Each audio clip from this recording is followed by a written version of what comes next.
ونصلي ونسلم على رسوله الكريم أما بعد فأعوذ بالله من الشيطان الرجيم بسم الله الرحمن الرحيم قال الله تعالى قد جاءكم من الله نور وكتاب مبين صدق الله العظيم وبلغنا رسوله مولى النبي الكريم إن الله وملائكته يصلون على النبي يا أيها الذين آمنوا صلوا عليه وسلموا تسليما اللهم صل على سيدنا مولانا محمد وعلى آل سيدنا مولانا محمد وبارك وسلم صلاة وسلاما عليك يا رسول الله وعلى آلك وأصحابك يا حبيب الله صاحب سجادہ سید شاہ نجیب حیدر قادری نوری، برادر عزیز سید محمد اشرف،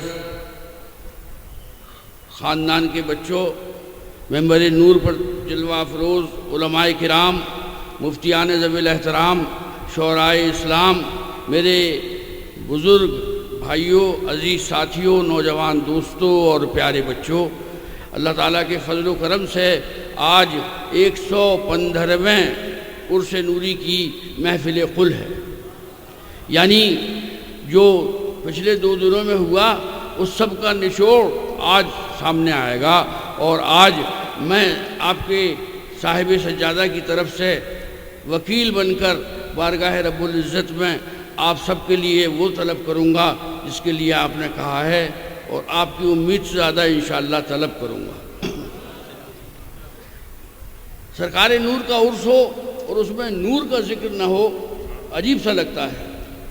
قد جاءکم من اللہ نور و کتاب مبین، تحقیق اللہ کی طرف سے ایک نور آیا اور ایک روشن کتاب آئی۔ تو جتنے بھی قرآن عظیم کے مفسرین ہیں انہوں نے اس نور سے نور پاک سرور کونین صلی اللہ علیہ وسلم مراد لیا، اور کتاب مبین سے قرآن عظیم و فرقان حمید کو مراد لیا۔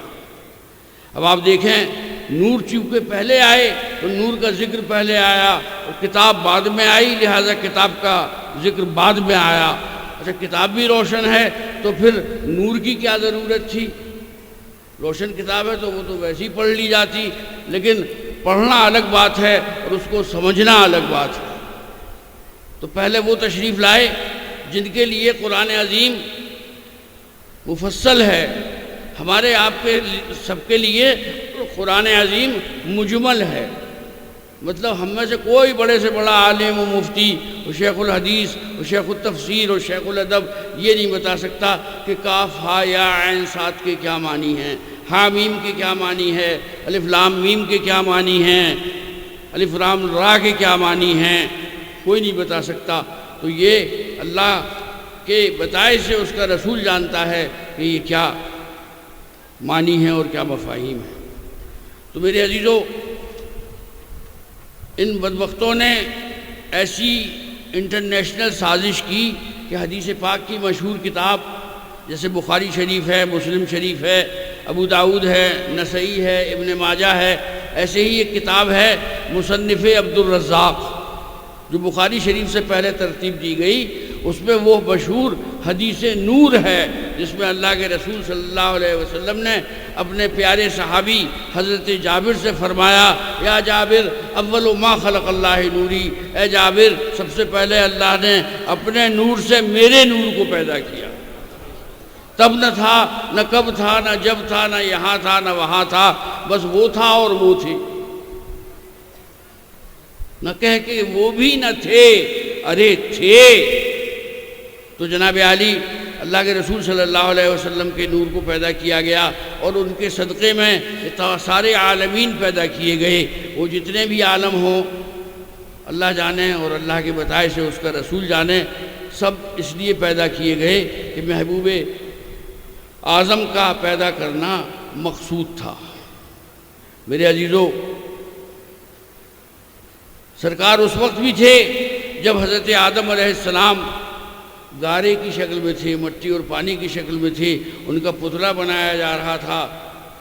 جب حضرت آدم کو جنت سے ہٹا دیا گیا تو وہ شری لنکا پہنچائے گئے، اور ہماری آپ سب کی اماں جو تھیں اماں حوا وہ جدہ میں پہنچائی گئیں۔ اب بتائیے ہزاروں کلومیٹر کا فاصلہ حضرت آدم علیہ السلام اتنا روئے کہ ان کا رونا جو ہے ایک تاریخ میں لکھ گیا۔ حضرت یعقوب اپنے بیٹے حضرت یوسف علیہ السلام کے غم میں روئے، امام زین العابدین شہدائے کربلا کے رنج میں روئے، ان سب کے رونے تاریخی ہیں۔ تو حضرت آدم علیہ السلام نے عرض کیا یا اللہ مجھے محمد کے صدقے میں میری توبہ قبول فرما لے۔ تو رب تبارک و تعالیٰ نے پوچھا تم محمد کو کیا جانو؟ تو عرض کیا کہ جب میں اوپر تھا تو جگہ جگہ لکھا ہوا دیکھتا تھا لا الہ الا اللہ محمد الرسول اللہ، تو میں سمجھ گیا کہ یہ اتنی عظیم شخصیت ہیں جن کے نام نامی اور اسم گرامی کو تو نے اپنے نام کے ساتھ لکھوایا ہے۔ میرے عزیزو، یہاں ہم آپ کی کوئی خاص خاطر نہیں کر پاتے ہیں، اور آپ لوگ اتنی دور سے اس سخت موسم میں یہاں چل کر آتے ہیں، لیکن ظاہر ہے آپ بھی خاطر کرانے نہیں آتے، خاطر تو آپ اپنے گھر پہ اپنی خود بہت زیادہ کر لیتے ہیں۔ یہاں وہ آپ کو دینی اور روحانی غذا دینے کی کوشش کرتے ہیں جو آپ کے لیے زندگی بھر کو کافی ہو۔ ابھی ہمارے مولانا تطہیر احمد صاحب نے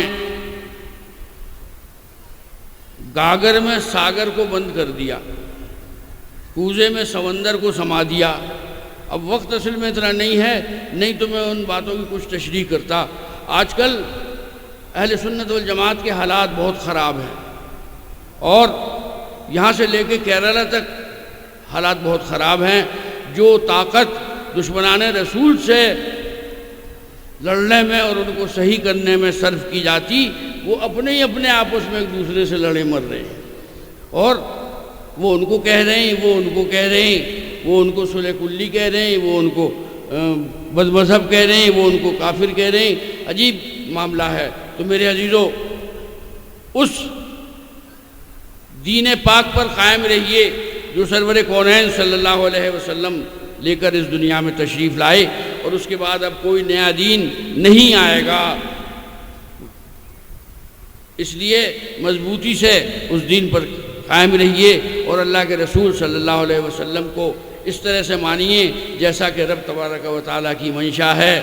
اللہ کی سر تابہ قدم شان ہے یہ، انسان نہیں انسان وہ انسان ہے یہ، اور قرآن تو ایمان بتاتا ہے انہیں، اور ایمان یہ کہتا ہے میری جان ہے یہ، جان ایمان ہے محمد الرسول اللہ صلی اللہ علیہ وسلم۔ ان سے محبت کرنا ہمارے اوپر لازم ہے، اس لیے کہ خود اللہ کے رسول نے حکم فرمایا لا یؤمن احدکم حتی اکون احب الیہ من والدہ وولدہ والناس اجمعین۔ تمہارا دین مکمل نہیں ہو سکتا جب تک کہ تم اپنی اولاد، اپنے ماں باپ اور اپنی جان سے زیادہ مجھے نہ چاہو۔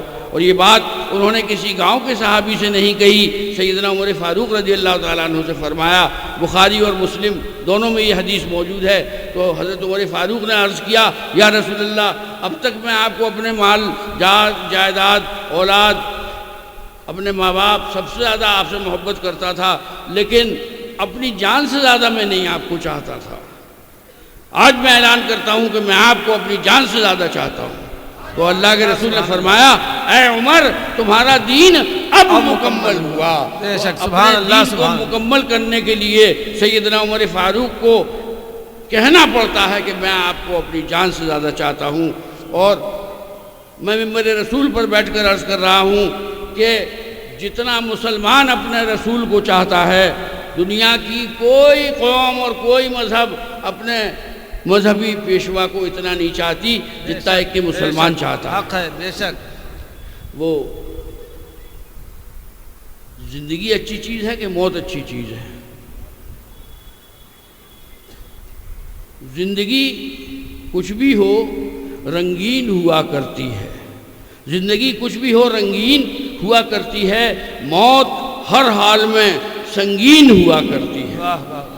ایک صحابی جن کا نام مجھے نام نہیں یاد رہا، کفار مکہ نے ان کو قتل کرنے کا منصوبہ بنایا اور ان کے بدن کے ٹکڑے ٹکڑے کر دیے، اور ہر دفعہ وہ یہ کہتے تھے کہ فزتو برب الکعبہ، کعبے کے رب کی قسم میں کامیاب ہو گیا۔ تو جان جا رہی ہو، کہہ رہے میں کامیاب ہو گیا۔ وہ ان کے نزدیک کامیابی کا پیمانہ وہ تھا، اور ہمارے نزدیک کامیابی کا پیمانہ کچھ اور ہے۔ آپ لوگوں کو ایک خوشخبری یہ سنانا چاہتا ہوں میں کہ ہم جو ہر سالانہ اہل سنت کی آواز شائع کرتے ہیں تو اعلیٰ حضرت کو 100 سال ہو رہے ہیں اس سال۔ سن 1440 میں اعلیٰ حضرت کو 1 صدی پوری ہو رہی ہے، تو سب لوگ اپنے اپنے طریقے سے ان کا 100واں جشن منا رہے ہیں۔ ہم نے یہ سوچا ہے کہ ہم اعلیٰ حضرت نمبر شائع کریں۔ کئی اعلیٰ حضرت نمبر ہمارے زمانے میں شائع ہوئے، لیکن الحمدللہ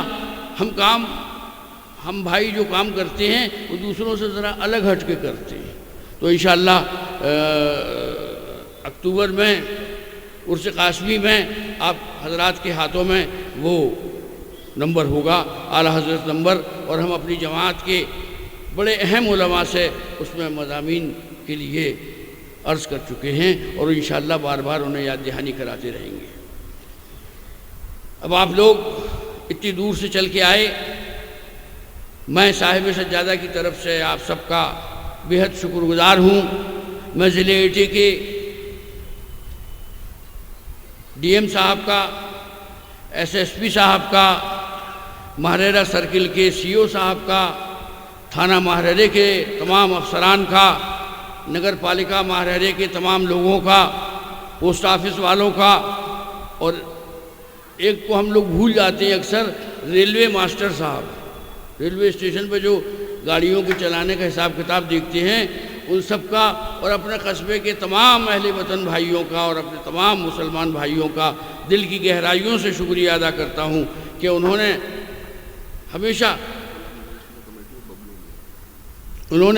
ہر طرح سے ہمارا تعاون کیا۔ مین پوری میں ایک خانقاہ رشیدیہ ہے جس کے سجادہ نشین حافظ عبد الرحمن ببلو میاں صاحب ہیں، وہ ہر عرس کے موقع پر ہمارے ساتھ ایک الگ طریقے کا تعاون کرتے ہیں۔ اللہ تعالیٰ ان کو جزائے خیر فرمائے، عطا فرمائے۔ اور یہ غلامان مصطفیٰ کی جو کمیٹی ہے، یہ آپ سب کا اس نے استقبال کیا ہے، ہم اس کا بھی بہت زیادہ شکر گزار ہیں۔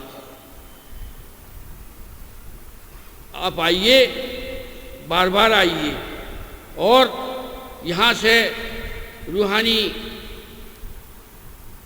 دولت لے کر اپنے وطن کو واپس جائیے۔ یہ سامنے آپ کے ماشاءاللہ 4 منزلہ جامعہ احسن البرکات کی عمارت ہے، اور اس کے اوپر فی الحال اس کے لیے اب اس کا گنبد بننا جو ہے وہ جاری ہے، اور انشاءاللہ جیسے ہمارے اور آپ کے امام سلسلہ سید الافراد سلطان البغداد نافع البلاد دافع الفساد ابو محمد محی الدین عبد القادر غوث الثقلین رضی اللہ تعالیٰ عنہ کے مزار اقدس پہ گنبد ہے، ہم قادری غلام یہ کوشش کر رہے ہیں کہ اسی سے ملتا جلتا گنبد ان کے اس مدرسے پر بھی قائم ہو جائے۔ ہم اپنے ماہریرے کے جو ہمارے مستری ہیں عین الحسن اور ان کے برادران، ان سب کے بہت مشکور ہیں کہ انہوں نے جیسا ہم لوگوں کی تمنا تھی اس تمنا کو عمارت کے روپ میں ڈھالنے کا کام کیا ہے۔ میرے عزیزو، علی گڑھ میں بھی البرکات میں بھی کام چل رہا ہے، اور آپ لوگوں کو یہ جان کر خوشی ہوگی کہ 20ویں بلڈنگ تعمیر ہو رہی ہے۔ 20ویں بلڈنگ، اس لیے کہ ہماری بچیاں داخلے نہیں ان کو ملتے تھے، وجہ اس کی یہ تھی کہ ہمارے پاس ہاسٹل میں جگہ ہی نہیں تھی، لڑکیوں کے ہاسٹل میں صرف 120 لڑکیوں کی جگہ تھی۔ اب الحمدللہ 1-1.5 سال میں 290 لڑکیوں کے لیے ہاسٹل بنایا جا رہا ہے، اور لڑکیوں کا کالج الگ بنایا جا رہا ہے۔ بالکل چھٹے جماعت سے ہمارے ہاں بچیاں اور بچے الگ الگ پڑھتے ہیں، اور بچیوں کو پڑھانے والی سب خواتین ہوتی ہیں، حتیٰ کہ اکاؤنٹنٹ اور کلرک اور چپراسن اور لیب اٹینڈنٹ یہ سب خواتین ہوتی ہیں۔ تو ہم لوگوں سے جو کچھ ہو رہا ہے، ہم اپنی پوری جد و جہد کر رہے ہیں، اور اپنی تمام خرابی صحت کے باوجود اب دیکھ رہے ہیں ہم بھائی لوگ آپ کو ماشاءاللہ صحت مند اور پورے چٹے موٹے تازے لگتے ہیں، مگر جو مشینری ہے وہ ڈاکٹر جانتا ہے اور ہم جانتے ہیں۔ بہت اگر میں اس لکڑی کے ہتھے کو چھو دوں کرسی کے تو اس کو شوگر ہو جائے گی، پرہیز کرتے ہیں اور اللہ کے بھروسے پہ جو مشن صاحب البرکات نے اٹھایا، جو مشن اس خانقاہ سے اٹھا، اس مشن کو آگے بڑھانے کی کوشش کرتے ہیں۔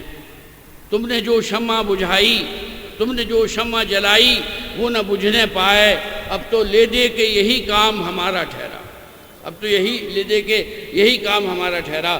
میرے بھائیوں، ہمارے برادر طریقت عبدالرشید جو آسٹریلیا سے ہر سال آتے ہیں، اس بار وہ حاضر نہیں ہو پائے، ان کی طبیعت ناساز ہے۔ اللہ تبارک و تعالی قادر ہے کہ تنکے میں بھی جان ڈال سکتا ہے۔ آپ سب اور ہم سب ان کی صحت کاملہ کے لیے دعا کریں، آمین۔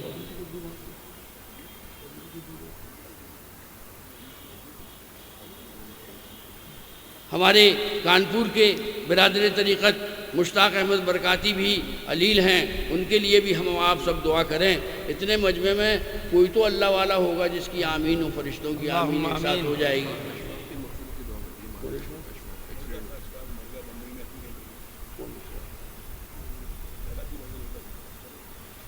ہمارے محررے کا ایک بچہ جس کا نام اشفاق تھا، وہ بمبئی گیا تھا کاروبار کے سلسلے میں، وہاں اس کا ایکسیڈنٹ ہو گیا اور وہیں پر اس نے اپنی جان دے دی۔ اللہ تعالیٰ اس کی مغفرت کرے اور اس کے والدین کو صبر جمیل کامل عطا فرمائے، آمین، اللہم آمین۔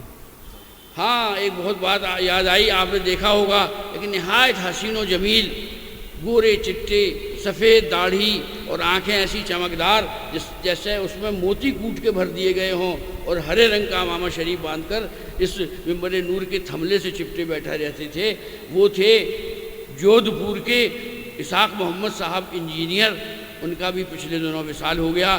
اللہ تبارک و تعالیٰ ان کی مغفرت فرمائے اور ان کے درجات بلند فرمائے۔ آمین۔ آپ لوگوں نے کچھ چہرے ایسے ہیں جنہیں دیکھنے کی ہم لوگوں کو خواہش و تمنا ہوتی ہے۔ ہمارے برادر طریقت محمد حسنین برکاتی جو دلی سے اپنے عیال اور بھائیوں کے ساتھ آتے ہیں، اس سال وہ بھی اپنی بیماری کے سبب حاضر نہیں ہو پائے ہیں۔ اللہ تعالیٰ حسنین بھائی کو شفائے کاملہ عاجلہ عطا فرمائے۔ اب میں قل شریف کی